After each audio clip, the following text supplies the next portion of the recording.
Welcome to What Matters, a video podcast in light of our current times, with a look inward at unique experiences, upward for divine direction, and outward at God's activity in the world, even now. I'm Michelle Funk, your ministry host, and I'm so glad you're here. Today, I want you to meet my guest, Michelle Anspaugh, and let me tell you just a little bit about her. Michelle is a mental health therapist in private practice here in Overland Park and has been so for 18 years. She is also co-coordinator for the Heartland, Kansas Trauma Recovery Network, which offers free therapy to first responders and victims of crime or human-made disasters. Michelle and her family are members of our church, first attending RezWest, and then more recently, they helped open Resurrection Overland Park, with her and her husband currently serving on the advisory board there. How awesome is that? Michelle has traveled with mission trips to Honduras and there to teach on a variety of mental health topics with our partners in Honduras. So as we begin a new series here on our video cast, we wanted to take a look at our body and mind effects, what all is going on with both our bodies and our minds during all of this. And so I'm so grateful that we'll have a conversation with Michelle. I'd love for you to help us understand more fully what we are experiencing. So welcome, Michelle. Thanks for joining me. Oh, thank you for having me. I'm really honored to be here. So glad that you're here. And I am so excited for you to lend your voice and maybe help us, like I mentioned, just kind of more fully understand what we're experiencing with all of this. We are now, in a few weeks here into our stay-at-home order, and so there are some effects that are taking place. I can say that for me personally, and I think all of us can certainly admit to that. So I wondered what you might have to say that might encourage us. Michelle, thanks again for being here. Sure. And as you mentioned, Michelle, I specialize in trauma. So I want to talk to you today about the collective trauma and collective grief that we're all experiencing in our brains and our bodies right now. Why most of us are feeling more tired, even though we're doing less, and why we're having a broader range of emotions right now. So first, I'll talk about why we're having these effects, and then I'll talk about how we can manage them a little bit better. So the why, we're in this state of community or collective trauma right now. And community traumas, we usually think of things like hurricanes or tornadoes, mass shootings more recently, unfortunately. And these are events that overwhelm our ability to cope naturally, both individually and as a society, as a group. And they're also usually time-bound. And this is really important because a tornado can last for just, hold on, my computer is deciding to show my email. There we go. A tornado can last for just a few seconds, or even a hurricane may last for a few days at the most. And then there's rebuilding, it's over, but COVID-19 isn't over. It's long lasting. And so we're experiencing chronic and ongoing trauma. Trauma that doesn't have an end point that we know of yet. We know it will end, and that's good, but we don't know when. And studies have shown that uncertainty is the most stressful condition for our bodies. So there was a Harvard study that was done, and it found that stress hormones in women waiting for breast cancer test results were higher than stress hormone levels for women that had already been diagnosed with cancer. I was a little surprised to hear that, but what it's telling us is the possibility or the uncertainty of a cancer diagnosis is more stressful on our bodies than actually finding out that we have cancer. And in the case of COVID-19, there's this chance that any of us could get it, be hospitalized, be on a ventilator, even die, right? And we're constantly contemplating these outcomes. So it's a really stressful state for our bodies to be in and function in. Yeah, gosh, and stress. We don't handle stress well. I don't anyway. Stress takes a toll, doesn't it? Mm-hmm. We already live in stressful times, and this is just adding more. Yeah. So yeah. So our Yeah. amygdalas are in overdrive, and our amygdala is the fear center of your brain. And if you went in right here and here, there's this little structure. It's about that big. It's almond shaped, called your amygdala. With kids, we call it Amy sometimes, just to shorten it a little bit. Mhm. And it scans for danger. And this is really important to our survival as a species. Our ancestors, if they were walking in the woods, and their amygdalas needed to be active so that they could notice a predator. And then our sympathetic nervous system kicks in when we sense danger. And what that looks like is our heart rate starts going faster. All of the blood starts moving to our arms and our legs so we can fight or so we can run. Glucose is dumped into our bloodstream and our organs shut down so that we can prepare to deal with the bear in the woods, so to speak.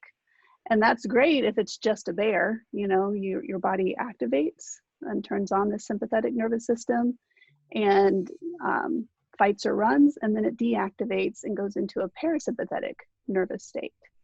And that's our restful state. We call it rest and digest. So we have fight or flight with a sympathetic, and then rest and digest with a parasympathetic. And when we're resting and relaxed, our internal organs come back online. We can digest our food, and things feel safe again. Right now, our sympathetic nervous systems are on pretty constantly. And people are describing this as feeling more stressed, feeling a low level buzzing sometimes, all the way up to panic. Some people are feeling panic a great deal of the time. If you're in a state of panic a lot of the time, then that would be a good time to reach out to a therapist. And our church does have a counseling ministry. I know there's going to be, I think, a link that will be listed below. And there are over 100 therapists that are kind of recommended by Church of the Resurrection. So it's a great resource to access if you need something like that. And most of us are doing teletherapy now. It's been an interesting switch, but it's working pretty well. Yeah. Yeah. I'm so grateful for that. I tell you, it has, the things you're describing, I think we can all relate to. And for me, I used the word stunned just over and over and over again, just to describe how I was feeling, just especially with every new news headline, just stunning at the turn of events and the cancellations that began to roll in and all of that.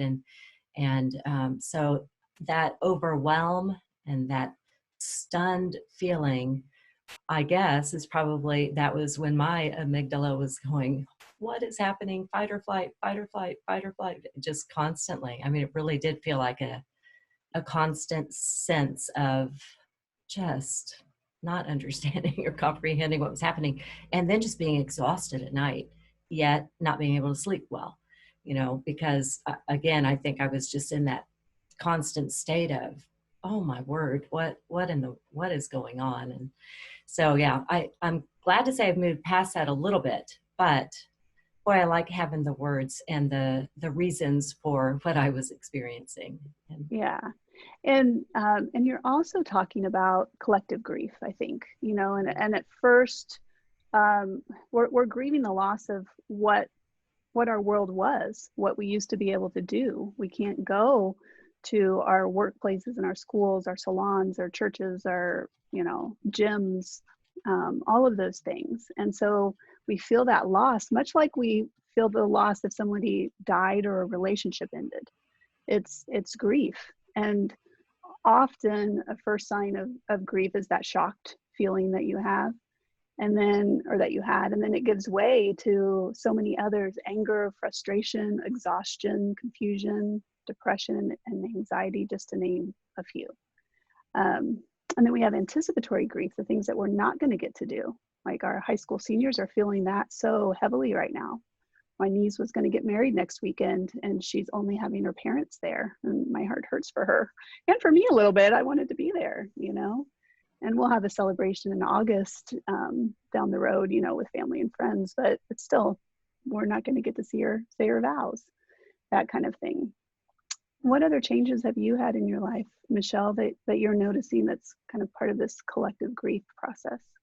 Oh, yeah, definitely a sense of sadness. And just, I remember, so we've all had to learn how to do things differently. Just like you mentioned, the therapy online now, and we've learned that as well through church. So, um, the just thinking about not seeing another face for a while just was hurting my heart and making me sad. And so then when we figured out how to do that through this platform of Zoom, and I know there are others, then it was just, I almost would burst into tears every time I would see faces. So, Mhm. I had that sense of sadness and then just a heightened sense of emotion. Just, oh my word, it was so great to see faces. It overwhelmed me again, and in a good way. So they were kind of like happy tears, but I know they stemmed from just being so sad at this situation. And I think absolutely we're going through grief and all of the stages of grief. And for me right now, like I mentioned, we're a few weeks into this situation. I think I've moved past some of those stages of grief into it's just a sense of sadness still that it's really different. Easter was really different, Mhm. and it just was sad. I mean, there were so many good and wonderful things, but yeah, it can still choke you up. That's right. Yeah. I remember on Palm Sunday having communion at home, and on one hand, it was a cool thing to think that thousands of people were doing this in their homes, and I cried because I wasn't. It was going to be at RezOP, our first Palm Sunday and Easter together, and I was realizing we're not going to have this now. So yeah, so many emotions come up. You don't know when they're going to hit. Sometimes we're irritable or angry for a day. We don't always know why. We can't always pinpoint it exactly, but we just kind of know it's there. And then our bodies aren't functioning at peak level as well. A lot of energy is being diverted into this fight or flight sympathetic nervous state. And so critical thinking, abstract reasoning, concentration, focus, we're forgetting things. I forgot to add ground beef to my lasagna, which I've made, I can't even tell countless times. And I even ate it. And then afterwards, my husband said, you didn't put any ground beef in there. I was like, I didn't even notice. I didn't even notice that it wasn't in there. So just, kind of silly things like that. But we're really forgetful right now. And then people start going, am I going crazy? What's wrong with me? No, this is just a collective trauma and grief response that we're all having. Some people, aside from being tired, are feeling kind of, they're going into overdrive. Um, well, many of us feel sluggish. They've cleaned their house 3 times and taken on 2 really large projects and things like that. But either way, that tells us that our sympathetic nervous systems are working too hard. So I want to talk about the how. How do we manage all of this now? The good news is that once we identify and name it, then we can start to tame it, right? So we name it to tame it. We acknowledge it. Acknowledge that our bodies are consistently scanning for the negative and looking for these things more often right now, and that we're feeling a lot more emotions. And we need to calm down our nervous systems. So there's various ways of doing this. I'm not going to spend a lot of time on these things because I know other people have talked about them, and even on some of your podcasts. And I know somebody will talk about exercise later on in the week, but yoga is really good. It's very centering. Mindfulness. I know someone has talked before in a podcast about contemplative prayer and breath prayer, scripture, finding scriptures that help us fight back against anxiety and all the emotions that we're feeling. And progressive muscle relaxation is really good. Michelle, have you done any of those things? Yeah, I have tried several of those things. The breath prayer, I love that. It's short and simple, and it's something seems to work for me.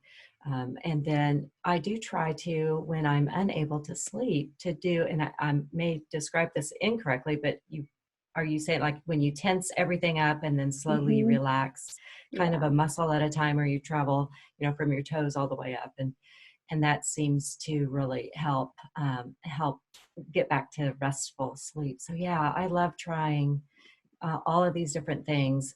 Scripture you mentioned, I have really loved reading through the Gospel of Luke as we were encouraged during Lent. And I have to say, this is probably the first time I actually made it all the way through. So that's one of the silver linings of this situation. Absolutely. Yeah. Yeah. And you're bringing up a really good point. In trauma therapy, we talk about post-traumatic growth. What's the growth? What's the good that's going to come out of a situation? And so in this case, yeah, you got through Luke. That's something that maybe you hadn't done before.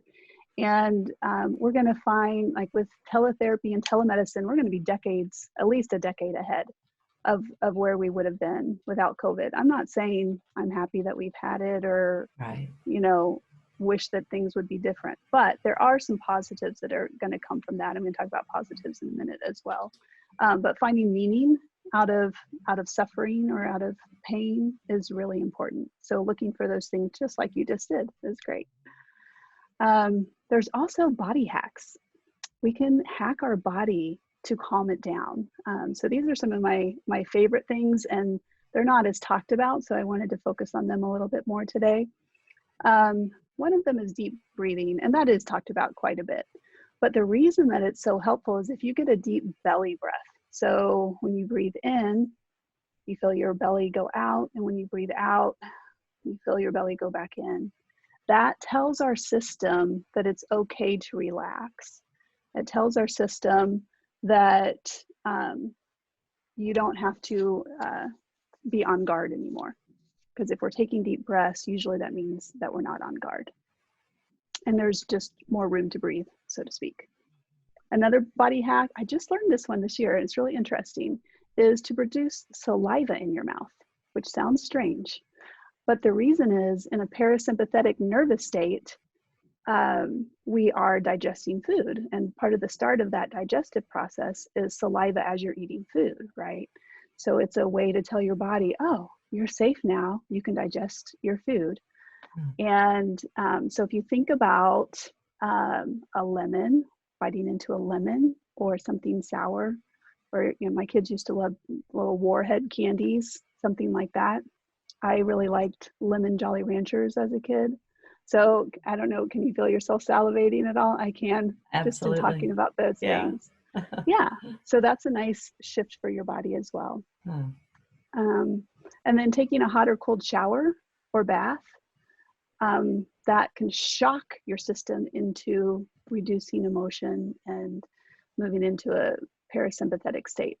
When it's really cold outside, I tell people, I tell my trauma clients, go outside and stand in the cold for like 1 minute. That's going to shock your body and shift you to a different state. So that's a good thing to do as well. And we call that a bottom-up approach. So do any of those stand out as something you'd want to try? I love that body hack term. That's hilarious. That's great. Yeah, I'll have to practice the picturing biting into a lemon. And yeah. I think that would be fun to try. Okay. So other things we can do to calm our nervous system are distracting activities that engage the mind. So if you're standing at the sink and doing dishes, your mind can still be racing. That's not necessarily a distracting activity, unless you have music on or you're talking to somebody or, or something that's engaging your mind more. But things like crossword puzzles or Sudoku, I can never say that. Doing crafts or video games, playing an instrument, any of those things. If your mind starts wandering to COVID thoughts, then gently bring your mind back to the activity that you're doing. We call that one mindfulness. And don't judge yourself. We're going to have these, we call them ants, automatic negative thoughts. And they're going to just try and jump into our minds a lot more frequently right now. But if we just gently take our mind back to what we're doing, it can be really helpful. And then there's a grounding technique. We use grounding techniques to ground to the here and now, to the present, to the place that we're in, because we're thinking a lot about what's already happened and we're worrying about the future. So we want to be in the present moment. And there's a good technique called 5, 4, 3, 2, 1. It's very sensory based.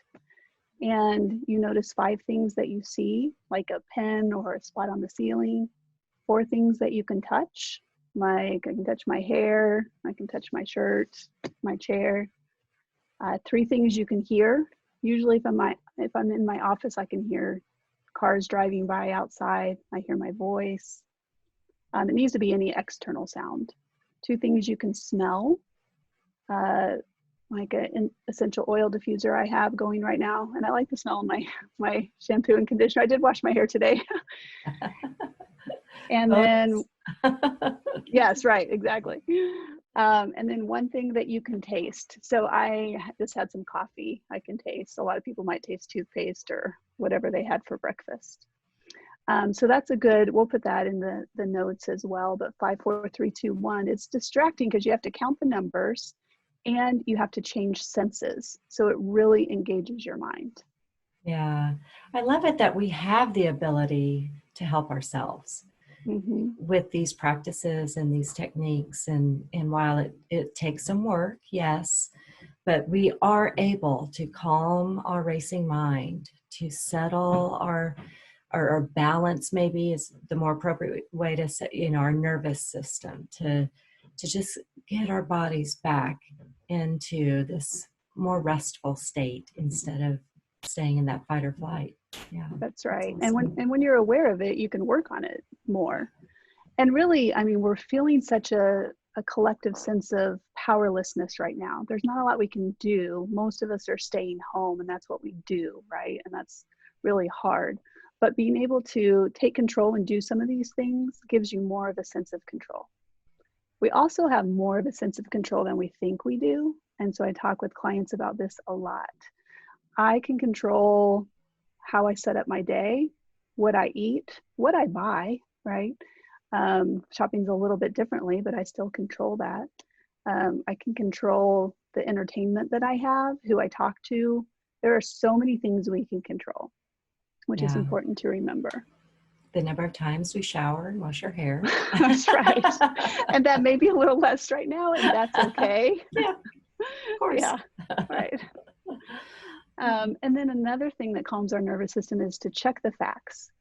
So I can't tell you how often somebody will take a statement or it's a worry thought that is grown. We call it catastrophizing or what ifing, right?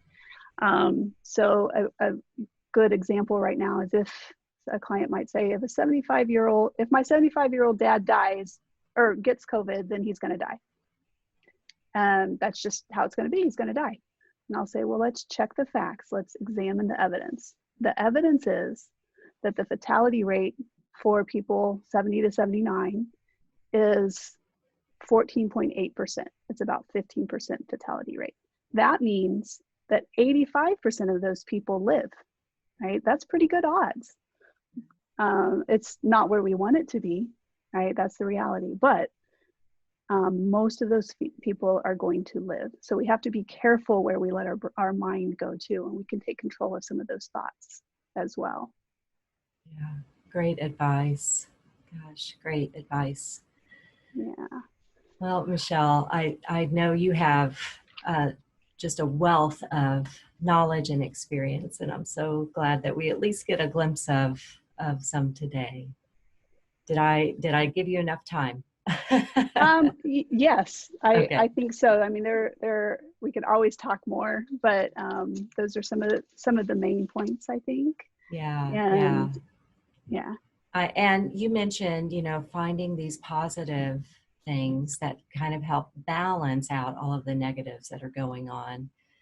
Right. And I think these practices help us to get to that point where we can see some positives. That's right. Scan for the positives too. That's really important to do, not just because we're so focused on the negatives, that's our survival instinct. So if we can get to the positives and focus on those to balance it out, it makes such a big difference. I did realize I forgot to mention some of the apps that could be helpful for people. There's several of them. I have two, well, really I have three favorites. One is called Calm, and it has meditation, sleep stories, calming music, and breathing exercises. And there's a Christian meditation app called Abide. And then there's also one called the Tapping Solution. And it uses the emotion freedom technique, which is tapping on acupressure points. There are different acupressure points in our body it's another body hack. It will help settle your nervous system, but it's also a meditation that moves us from maybe negative thoughts that we're having to more positive thoughts as well. So it's a great one too. Thank you. Thank you. Yeah. These are all doable, So Yeah. I am definitely going to look into some of those apps as well as some of the practices you mentioned. And again, I'm just so grateful for you sharing this information with us. You mentioned, and I'll repeat that our church does have a recovery program. And so if anybody wants to look into that, it's easy to find. You go to core.org/recovery. And then you can click on the Leawood campus if you happen to attend Leawood, and then you'll see there's a weekly story that's being shared, as well as a list of online resources that are so helpful during this time. And so I want to make sure we all know about that. We also do have congregational care ministry, and the congregational care team provides counseling, just as we mentioned, with both pastoral or clinical mental health counseling available. So you can check that out as well. Some other things just to note, I just mention this every time, but I want us to be aware that our pastors are sharing a morning devotion on the church's Facebook page. Pastor Adam Hamilton is sharing a Tuesday night Vespers on his Facebook page. And then our worship services, of course, have moved online and will remain there for a time. And you can find out those worship times for weekends at core.org. Everything is listed there. And then this video cast series, it's part of our What Matters podcast. So you can subscribe to the What Matters podcast on your favorite podcast player, or you can visit the website at ifl.cor.org/podcast. And there you'll see we do have a whole season of audio episodes that are available for you, as well as these videocast episodes that we are adding in. Michelle, I just want to thank you again for your time, your expertise, your knowledge, and your gentle way of sharing that with us. I appreciate it so much. Thank you. Well, thank you. And thank you for the opportunity. Yeah, it's been a joy. It's been a joy. So we'll say goodbye for now. I'm Michelle Funk, your host, and I look forward to seeing you next time. Bye.